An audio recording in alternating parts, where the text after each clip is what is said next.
दोस्तों निफ्टी और bank Nifty की एक और एनालिसिस में आपका स्वागत है। कल 19 दिसंबर को किस तरीके से मूवमेंट हो सकते हैं वो देख लेते हैं। डेली चार्ट पे अगर आप देखेंगे तो आज जो है नेगेटिव कैंडल बनी है और उसने अपने सपोर्ट लेवल यानी कि 24,200 का जो मैंने आपको सपोर्ट लेवल बताया था वहीं पे टच कर लिया है। डेली चार्ट पे जो सपोर्ट आपको मिलेगा अपने सपोर्ट लेवल पे है, क्लोजिंग भी यहीं की मिली है, 24,198 की क्लोजिंग मिली है। तो अब नेक्स्ट सपोर्ट जो आएगा साइकोलॉजिकल सपोर्ट आएगा 24,000 का लेवल, ये जो साइकोलॉजिकल सपोर्ट है। उसके बाद आएगा आपको 23,900 का लेवल, ये वाला जो लेवल है ये, और उसके बाद आएगा 23,500 का लेवल। ये वीकली चार्ट पे दोस्तों देख के आपको समझ में आ जाएगा ये सपोर्ट्स हैं, क्योंकि सपोर्ट लेवल है तो हो सकता है कई लोग यहाँ पे सोच के बैठे होंगे कि एकदम से बाइंग आई थी, पिछली बार यहाँ से बाइंग आई थी तो एकदम तेज़ बाइंग आएगी, तो हो सकता है मार्केट एकदम से ऊपर निकल जाए, ऐसा भी हो सकता है। और ऐसा वो गैप डाउन ओपन हो और उसके बाद मार्केट यहाँ से यू टर्न लेके सीधे नीचे की तरफ आ जाए और 23,500 के लेवल भी आपको टच करता हुआ मिले। मान लिया दोस्तों कल निफ्टी गैप अप ओपन आता है 24,400 के लेवल पे, ये जो लेवल है यहाँ पे अगर ओपन हो जाता है तो फिर आप अपसाइड में ट्रैप हो सकते हैं अगर अपसाइड का ट्रेड लेंगे, क्योंकि एकदम से अगर तुरंत ले लेंगे तो ट्रैप हो जाएंगे। अगर यहाँ पे कोई रेंज बनाता है और फिर ब्रेक करता है तो फिर आप अपसाइड का एक ट्रेड ले सकते हैं, लेकिन डायरेक्ट ले लेंगे तो आप ट्रैप हो सकते हैं और टारगेट आपके ये पॉइंट्स सब हो सकते हैं 24,600 के लेवल। इन केस यहाँ पे ये नीचे आता है, नेगेटिव प्राइस एक्शन मिलता है आपको या फिर कोई नेगेटिव कैंडलस्टिक पैटर्न मिलता है, तो ये सब जो देख रहे हैं ना आपको ये टारगेट रहेंगे। यानी कि 24,400 पे खुलने के बाद 24,200 आपका टारगेट रहेगा जो आज का क्लोजिंग प्राइस है। और उसके बाद जो टारगेट रहेगा नीचे के मैंने आपको 24,000 वो सब लेवल बता ही चुका हूँ, 24,000, 23,900 और फिर 23,500। इन केस ये फ्लैट ओपन हो जाता है इसी जोन में, तो इस जोन में दोस्तों ओपन होने के बाद आपको वेट करना है रेंज का। रेंज जिस साइड भी ब्रेक डाउन हो, ये ब्रेकआउट होता है उसी हिसाब से ट्रेड लेना है। नीचे के मैंने आपको टारगेट बताई दी है, ब्रेक डाउन अगर होता है तो, और इन किसी अपसाइड की तरफ जाता है तो ये जो टारगेट है ना आपके, ये जो स्विंग्स लगे हुए हैं 24,300 पहला होगा टारगेट, 24,400 दूसरा, 24,500 तीसरा, सब अपसाइड के टारगेट होंगे। हो सकता है कल इतना बड़ा मूवमेंट दे दे कि आपको 24,600 भी जाता हुआ निफ्टी मिल जाए। तो कल जो है ना बियर्स और बुल्स की लड़ाई होने वाली है और कल बहुत सारे लोग ट्रैप होंगे, तो क्योंकि मूवमेंट क्या होता है ना एकदम इस तरफ एक्सट्रीम मूवमेंट कल हो सकता है, और ऐसा भी हो सकता है बिल्कुल मूवमेंट ना हो।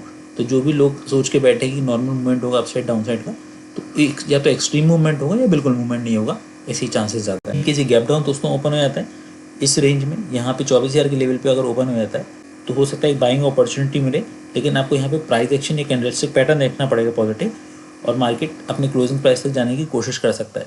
इनकी जो क्लोजिंग प्राइस तक नहीं जाता है यहाँ तक, अगर 24,000 के आसपास ओपन होता है और यहाँ से कुछ जाके नीचे की तरफ लौटता है, तो जब भी ये लो ब्रेक करेगा तो आप नीचे का ट्रेड ले सकते हैं। टारगेट मैंने आपको नीचे का बता ही दिए। डायरेक्ट गैप डाउन ओपन में डाउन साइड का ट्रेड मत लीजिएगा, आप ट्रैप होने के फुल चांसेस हैं। तो दोस्तों बैंक निफ्टी का डेली चार्ट है। डेली चार्ट पे अगर मैंने आपको बताया था कि जो इसने क्लोजिंग दे दी है बैंक निफ्टी ने, वो अपने इस लो के नीचे क्लोजिंग दे दी है, जबकि निफ्टी में ऐसा नहीं हुआ। तो हो सकता है निफ्टी में एक मूवमेंट नीचे की तरफ का वो मिल जाए, ऐसा पॉसिबिलिटी है, ज़रूरी नहीं ऐसा कोई।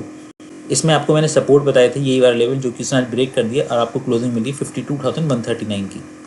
अभी जो नेक्स्ट सपोर्ट आपको नीचे की तरफ मिलेगा वो मिलेगा 52,000 का डेली चार्ट पे, जो कि साइकोलॉजिकल लेवल है। उसके बाद मिलेगा 51,700 का, और उसके बाद मिलेगा 51,100 का। एक लेवल है ये मिलेगा आपको, एक 51,700 का ये सपोर्ट मिलेगा, और एक साइकोलॉजिकल लेवल है 51,000 का, 51,100 का लेवल ये एक सपोर्ट की तरह एक्ट करेगा। रेजिस्टेंस आपका क्या होगा, ये कैंडल का जो हाई बना है यानी कि 52,800 ये रेजिस्टेंस की तरह एक्ट करेगा। ये और इसका जो ओपनिंग प्राइस है ये दोनों रेजिस्टेंस की तरह एक्ट करेंगे। मार्केट जब भी ऊपर जाएगा तो यहाँ से सेलिंग प्रेशर बनेगा। ये दोस्तों बैंक निफ्टी 50 मिनट का चार्ट है। अगर मार्केट गैप अप हो जाता है 52,300 के लेवल पे, ये जो लेवल है यहाँ पे अगर ओपन हो जाता है तो फिर आपको देखना पड़ेगा कि मार्केट किस तरीके से बिहेव कर रहा है। डायरेक्ट अपसाइड का ट्रेड मत लीजिएगा, हो सकता है मार्केट ऐसे ऊपर जाए और फिर आपको ट्रैप करके नीचे फिर तुरंत नीचे आ जाए, क्योंकि अभी सेंटिमेंट जो है नेगेटिव बने हुए हैं। तो आपको वेट करना पड़ेगा प्राइस एक्शन का। प्राइस एक्शन अगर बैठता है तो फिर आपको टारगेट मिलेंगे क्लोजिंग प्राइस का 52,200 आने की कोशिश कर सकता है, और उसके बाद आपको जो नीचे के टारगेट है 52,000 और 51,700 ये आपको मैं पहले बता। इन किसी फ्लैट ओपन होता है इसी जोन में 52,150 के जोन में, फिर आपको रेंज का वेट करना पड़ेगा। रेंज जिस तरह की ब्रेकआउट होती है या ब्रेक डाउन होता है, ब्रेकआउट होती है तो जो स्विंग है यही टारगेट हो जाएंगे आपके 52,300, 52,500 और 52,900 सब आपके टारगेट्स रहेंगे स्विंग जो लगे हुए हैं।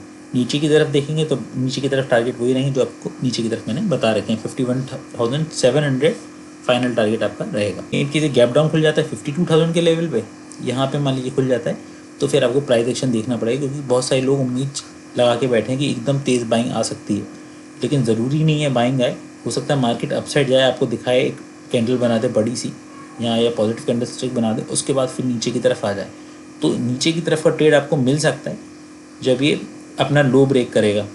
और ज़्यादा नीचे की तरफ या तो बिल्कुल नीचे जाएगा, ये 51,700 के आसपास तक भी जा सकता है, या फिर ये हो सकता है ये यहाँ से नीचे जाए और फिर कंसोलिडेट करने लगे। तो कल आपको देख के ट्रेडिंग करनी है। ऐसा पॉसिबिलिटी है कि शार्प सेलिंग भी यहाँ पे आ जाए, 51,700 के लेवल से भी नीचे निकल जाए। तो कल बहुत कंफ्यूजिंग सा मार्केट लग रहा है, तो आपको संभल के ट्रेडिंग करनी है, स्टॉप लॉस स्ट्रिक्ट लगा के।